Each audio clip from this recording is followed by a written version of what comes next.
la mort du capitaine Rémi Saint-Ravix et le développement des gangs en Haïti. Chasseurs de zombies et hommes de l'ombre Haïti, Port-au-Prince, mai 2005.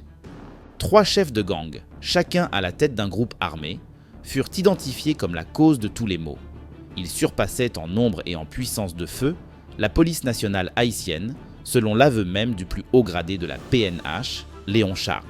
Les hauts gradés de la MINUSTAH se sont vite rendus compte que la zone métropolitaine de Port-au-Prince était peuplée de bandes armées, certains fidèles au président Jean-Bertrand Aristide, mais d'autres totalement dévoués à la criminalité. L'un de ces chefs de gang, Ravix, qui avait pourtant fait partie de l'opposition contre Aristide, refusait absolument de laisser ses hommes remettre leurs armes à la police. Il s'allia avec les 2 autres gangs contre leurs ennemis communs, la police nationale haïtienne et la MINUSTAH. Remy Saint-Ravix et ses partisans étaient la principale force de contrôle autour de Route Frère, située entre l'académie de police et Pétionville, où de nombreux membres de notre personnel international vivaient dans des résidences privées. Ils toléraient que des membres du personnel international de l'ONU résidant sur leur territoire. Ravix était un homme impressionnant, surtout quand il recevait quelqu'un dans son bureau et donnait un grand coup de machette sur la table. Gus et John Taylor étaient assis en face de Ravix, regardant la machette et s'efforçant de rester impassibles. Dans les années qui ont suivi, on a ri de bon cœur toutes les fois qu'on essayait de s'imaginer leur mine impénétrable. Mais Gus et John avaient quand même réussi à négocier une sorte de droit de passage ainsi que l'autorisation pour les membres du personnel de l'ONU de résider sur leur territoire, et Ravix respecta cet accord jusqu'à sa mort. La seconde cause de tous les maux était Jean-Anthony René, alias Grensonen, les cloches qui sonnent en créole. Il contrôlait une grande partie de la zone autour de Delmas 33 où se trouvait la route principale menant de l'aéroport au siège des Nations Unies à Bourdon. Entre 2001 et 2004, il avait sévi dans ce secteur en tant que chimère, attaché au commissariat de police de Delmas 33 et dirigeait une bande de tueurs qui assassinaient tous ceux qui critiquaient les décisions politiques prises par Aristide. La 3e cause de tous les maux était un véritable fantôme, un mythe, pas un simple chimère, mais le chef des zombies de Cité Soleil lui-même, alias Dread Wilmé. Il dirigeait le plus grand bidonville de Port-au-Prince et était la cible la plus difficile à atteindre. Les forces militaires de l'ONU avaient encerclé le territoire des gangs de Cité Soleil et son bastion avec des postes de contrôle pour isoler leur pouvoir. Grensonen et Ravix étaient la première des priorités. Le directeur général de la police nationale haïtienne, Léon Charles, avait désigné publiquement les 3 chefs de gang comme étant les cibles prioritaires, en particulier Grensonen, qui avait récemment attaqué la maison d'un officier de police de haut rang et tué le garde du corps du ministre de la Justice, en tendant une embuscade au convoi officiel. Il faut préciser que Rémi Saint-Ravix n'était pas un chef de gang, mais plutôt un ancien soldat de l'armée démobilisée qui a rejoint Guy Philippe dans son mouvement insurrectionnel contre le président Jean-Bertrand Aristide. Le directeur général de la PNH avait initié la création d'une unité de renseignement conjointe entre les officiers de police haïtiens et les agents des Nations Unies et espérait qu'elle deviendrait un outil précieux dans les opérations futures. Mais pour le moment, le chef de la police devait continuer de s'appuyer sur ses sources personnelles. 10 jours plus tard, le samedi 9 avril 2005, je venais de faire le point et j'étais assis à Sierra Base, le centre de communication de la sécurité. Le centre de communication était une véritable bouée de sauvetage pour tous les membres du personnel voyageant à Port-au-Prince et dans le secteur ouest. Chaque membre du personnel recevait une radio, car les fusillades et manifestations fréquentes sur les routes principales dans les zones vertes imposaient des restrictions temporaires de déplacement dans des secteurs spécifiques. Le réseau de téléphonie mobile était déplorable dans le pays et le talkie-walkie était un outil fiable qui permettait aux membres du personnel de recevoir et transmettre des messages en cas d'urgence. C'étaient les membres du personnel recrutés sur le plan national, affectés à Haïti en tant qu'opérateurs radio, qui faisait tourner la boutique à Sierra Base. Il parlait couramment espagnol, anglais, français et créole et accomplissait un excellent travail. Pourtant, un responsable de la sécurité internationale était présent en cas de décision à prendre et la plupart du temps, il appelait Sierra Papa, c'est-à-dire Gus, le RSO de Port-au-Prince. À titre d'initiation au cours de leur formation, les agents de sécurité devaient en passer quelques jours à Sierra Base. C'était un samedi, et il y avait peu de trafic radio à prévoir sur le canal 2, le canal de la sécurité. Mais quelque chose se passait. Les indicatifs d'appel Sierra Charlie de John Taylor communiquaient de courts messages cryptés. Les Sierra Charlies de la SICU, l'unité de coordination des informations de sécurité, étaient occupés. En outre, Sierra Papa 1, 2 et 3, les indicatifs d'appel de l'unité de patrouille étaient aussi concernés. Sierra Papa 1 signalait à Sierra Papa, phase 1 terminée. Le téléphone portable de service de Sierra Base sonnait. Il indiquait « Sierra Papa », je me préparais à entendre le fort accent écossais de Gus. J'ai cru comprendre qu'il voulait que nous envoyions une restriction de déplacement immédiate à tous les membres du personnel dans la région de Delma 33. Il ne fallut pas longtemps à l'opérateur radio pour en rédiger une, et il était sur le point de la transmettre à la chaîne de radio civile lorsque nous avons entendu des tirs nourris sur le canal 2. Sierra Papa 1 a demandé à Sierra Papa si la restriction de déplacement arrivait. Puis Sierra Unit, Sierra 1, le chef ont appelé Sierra Papa à la radio pour demander qu'on les informe des résultats dès que possible. J'ai appris par la suite que la SICU avait été informée d'une réunion entre Ravix et Grensonen dans l'une des maisons à Port-au-Prince. Il y avait plusieurs bidonvilles à la fois surpeuplés et très pollués le long du bord de mer, comme Village de Dieu, Cité l'Éternel ou Fort Dimanche, mais aucun n'avait une population estimée à plus de 300 000 habitants. Nul ne savait exactement combien de personnes vivaient à Cité Soleil, mais c'était l'agglomérat le plus important de toute la ville, de taudis au toit de tôle, érigé le long de canaux remplis d'immondices. Seules quelques organisations internationales ayant conclu des accords avec les chefs de gang étaient autorisées à dispenser des soins ou un peu d'instruction à ses habitants.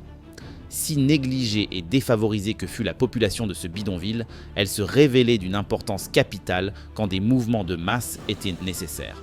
En cas de manifestation ou d'élection, tous les politiciens devenaient des amis bienveillants de Cité Soleil, et le fait qu'une poignée de chefs de gang contrôlait ces masses populaires s'avérait être très utile.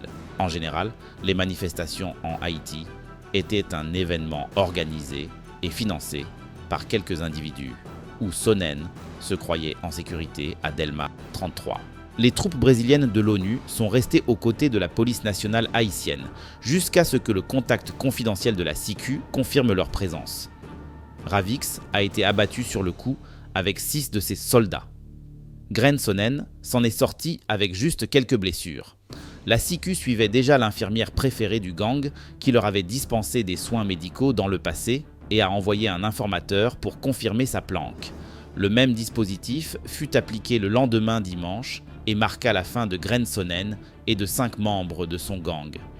Ces opérations eurent un succès retentissant, car de nombreuses armes et munitions avaient été saisies dans la planque. En outre, on y avait trouvé de nombreux uniformes de la PNH qui avaient été utilisés pour des enlèvements et autres opérations criminelles. Grensonen et Ravix opéraient dans des zones résidentielles où l'accès n'était pas trop difficile.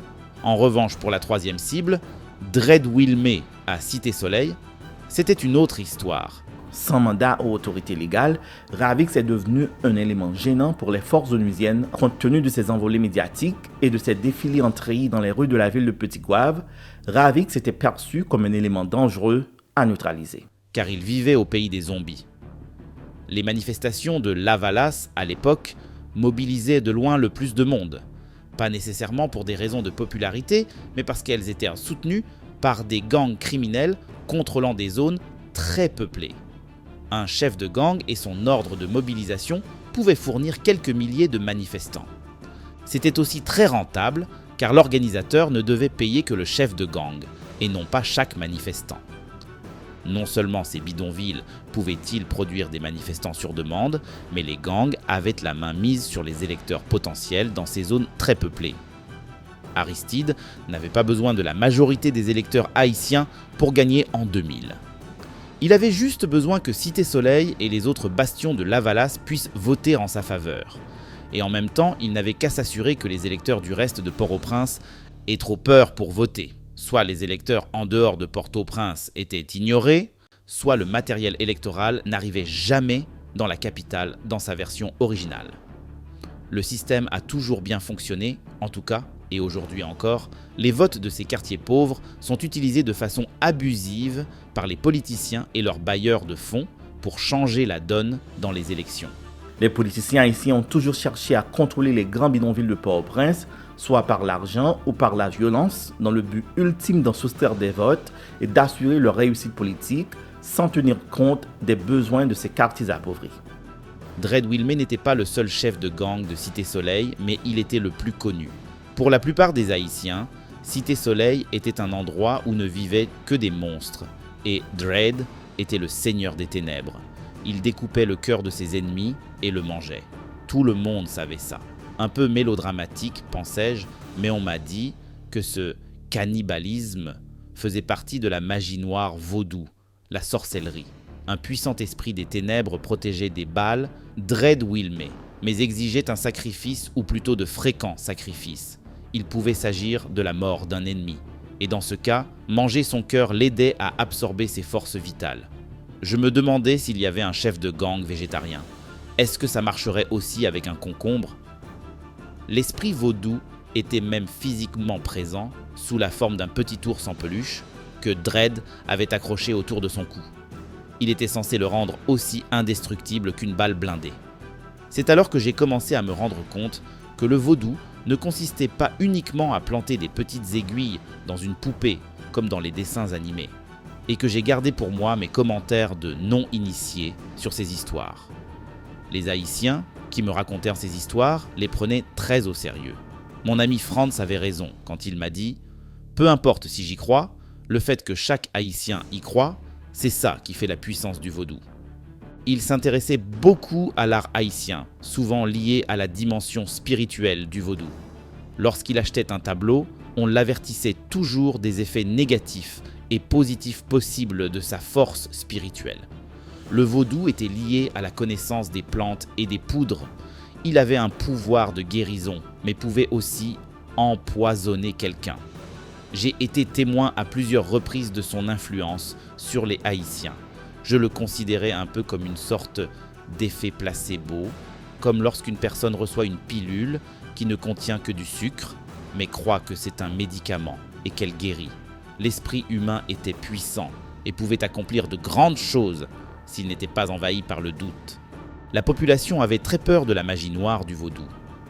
De toute évidence, les histoires qui circulaient à propos de Dread Wilmé, découpant le cœur de son ennemi pour en faire son déjeuner, avaient un impact certain.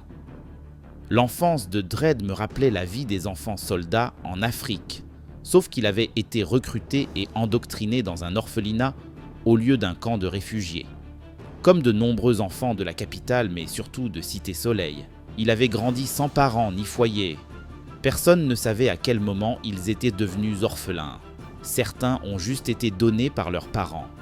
Dread Wilmé a trouvé un abri et une maison à Famille, c'est la vie. L'expression créole pour « la famille, c'est la vie ». L'orphelinat qu'Aristide avait fondé en 1986.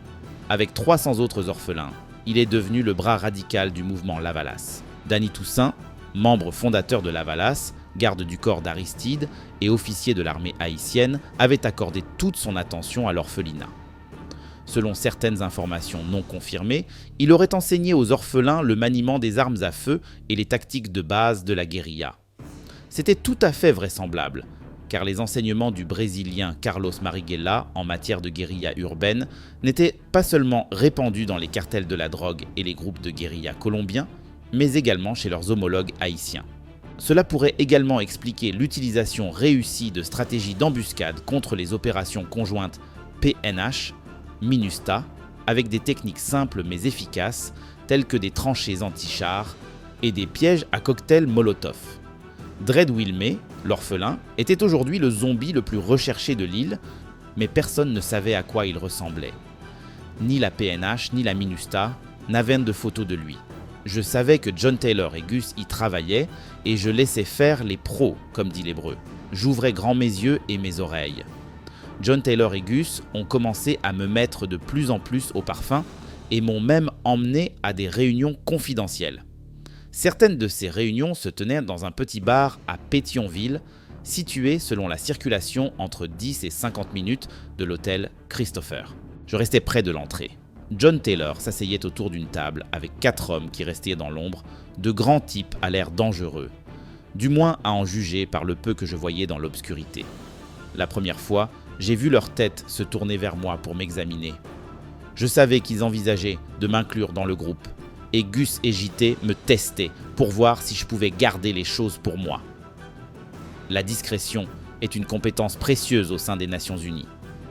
Un jour, JT m'a présenté aux hommes de l'ombre. Ils avaient toujours l'air dangereux, mais avaient un grand sens de l'humour. Ils venaient de la Sonapi, un complexe industriel très proche de Cité Soleil. Ils avaient rencontré un informateur confidentiel qui leur avait dit qu'il pourrait obtenir une photo de Dredd Wilmé. Elle était accrochée au réfrigérateur de Dredd Wilmé. J'étais un peu perdu, mais je ne voulais pas les interrompre avec des questions stupides. John a demandé s'il n'avait pas peur que quelqu'un se rende compte que la photo manquait. Il m'a fallu un certain temps pour comprendre. En fait, ces gars avaient un contact à Cité Soleil qui pouvait entrer dans la maison de Dredd Wilmé, aller au réfrigérateur et enlever une photo de Dredd Wilmé collée au réfrigérateur avec un aimant comme dans toutes les cuisines du monde. Je ne savais pas ce qui était le plus surprenant ou le plus fou pour moi. Que le monstre mangeur de cœur est un réfrigérateur, ou que quelqu'un soit assez fou pour voler une photo de Dredd sur son frigo. Puis je me suis demandé si les gens de Cité Soleil avaient l'électricité, si le réfrigérateur fonctionnait réellement, ou si c'était plutôt un symbole de statut. Je ne pouvais pas imaginer les conditions de vie à Cité Soleil, mais je connaissais les conditions de vie de l'homme qui travaillait chez moi. Il restait toute la nuit dans un petit trou sombre et humide, infesté de cafards dans la cour arrière de la maison, à côté du générateur, sans réfrigérateur. Il fallait que j'arrête le train de mes pensées et que je me concentre. Ils étaient tous surexcités et ne pouvaient pas croire que quelqu'un avait pu faire ça. Moi non plus, si ce type mangeait le cœur de ses ennemis. Que faisait-il au traître ? Le contact l'avait vraiment fait. Il avait pris la photo et l'avait apportée aux hommes de l'ombre. Mais comme il n'y avait pas moyen de mettre la main sur un scanner ou un appareil photo, ils ont dû aller quasiment jusqu'à Pétionville pour le scanner chez un ami, puis ont renvoyé la photo à l'informateur. Je ne pouvais pas imaginer que l'informateur y retourne au bout de quelques heures et remette simplement la photo sur le réfrigérateur. Avait-il réussi à y retourner à temps ? Demanda John. Il ne le savait pas encore. Il les contacterait dans quelques jours si Dredd ne l'avait pas déjà mangé pour déjeuner. Le prix pour risquer sa vie, ou une mort terrible, était de $100. C'était tout ce qu'ils demandaient. Ils ont remis un papier agité. Dredd se trouve au milieu, a déclaré le seul blanc parmi les hommes de l'ombre. John Taylor regardait une photo de 3 hommes devant une camionnette. L'homme du milieu était en tenue de camouflage militaire et avait une mitraillette Uzi à la main. C'était la première photo de Dredd Wilmé parvenue entre les mains des chasseurs de zombies. John Taylor était préoccupé car il s'attendait à recevoir bientôt des photos aériennes de Cité Soleil de l'hélicoptère de l'ONU et espérait que leur informateur confidentiel pourrait identifier la maison au réfrigérateur. Ils ont convenu d'organiser une réunion au début de la semaine prochaine avec l'informateur s'il était encore en vie à ce moment-là. Les hommes de l'ombre sont partis.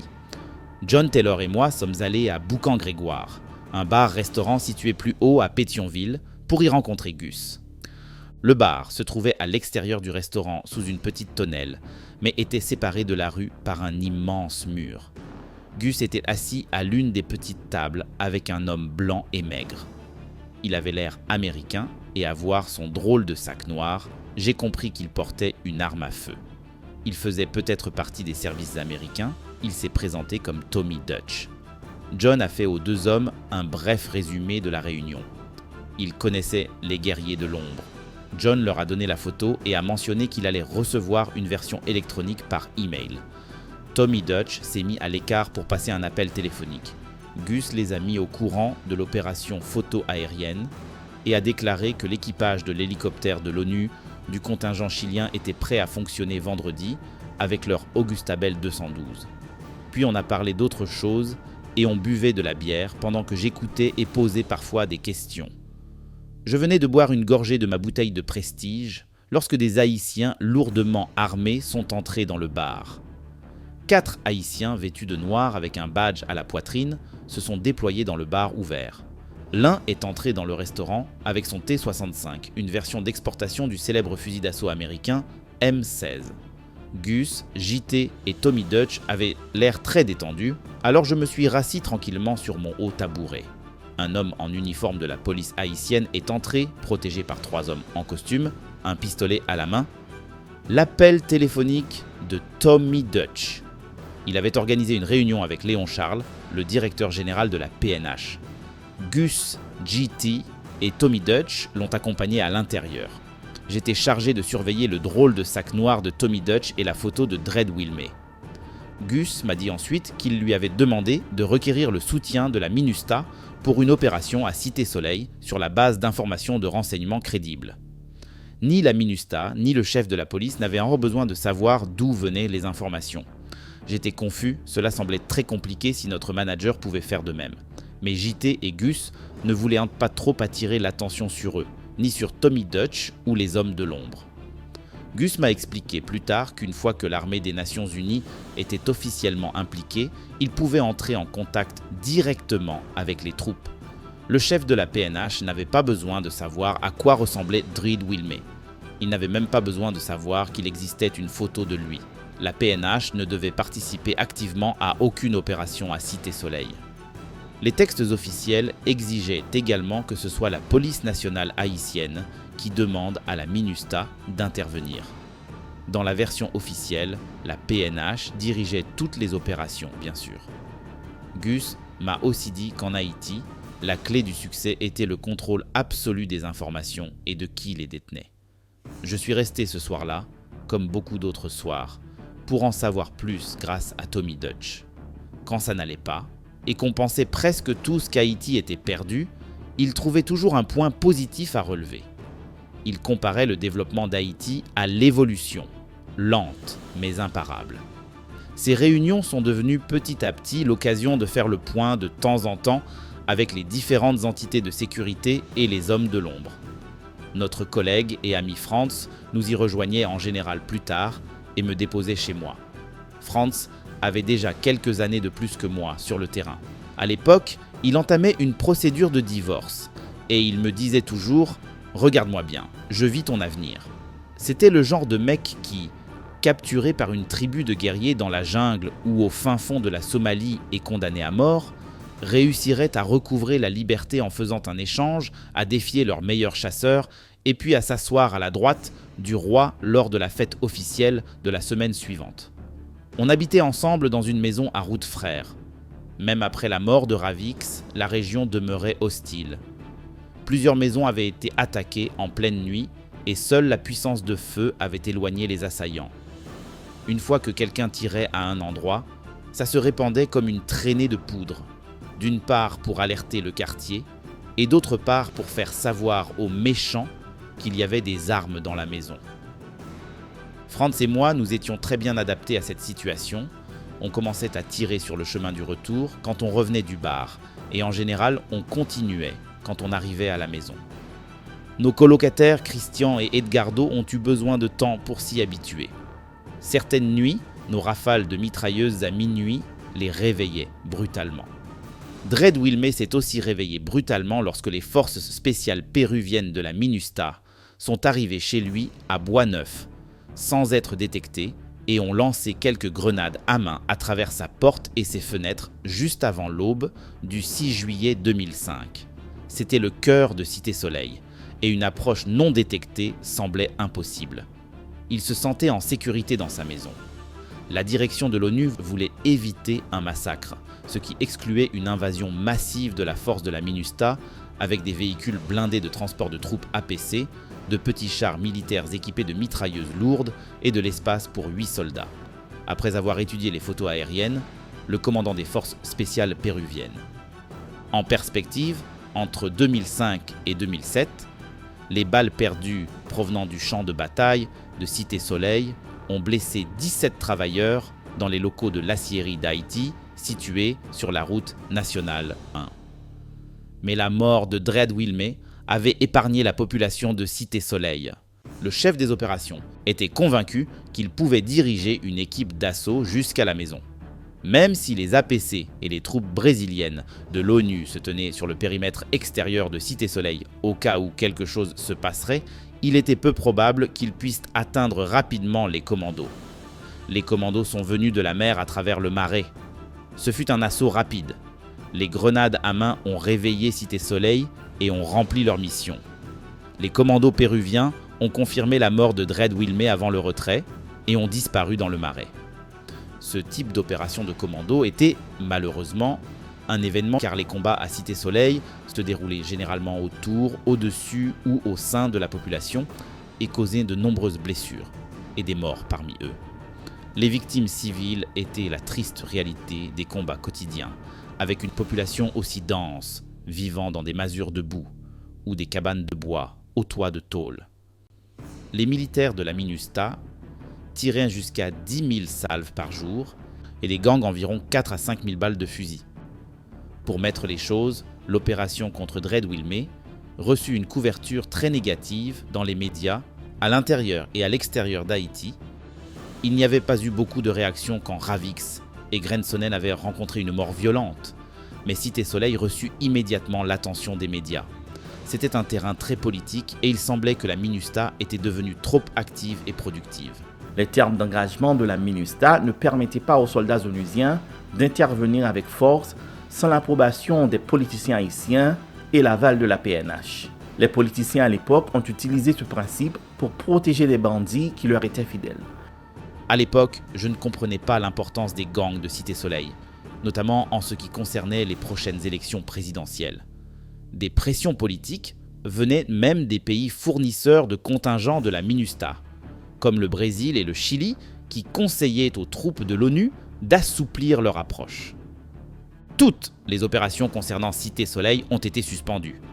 L'opération contre Dread Wilmé n'a pas eu de suite, les gangs de Cité Soleil sont restés au pouvoir et Dread Wilmé a été rapidement remplacé par un nouveau nom, Belloni.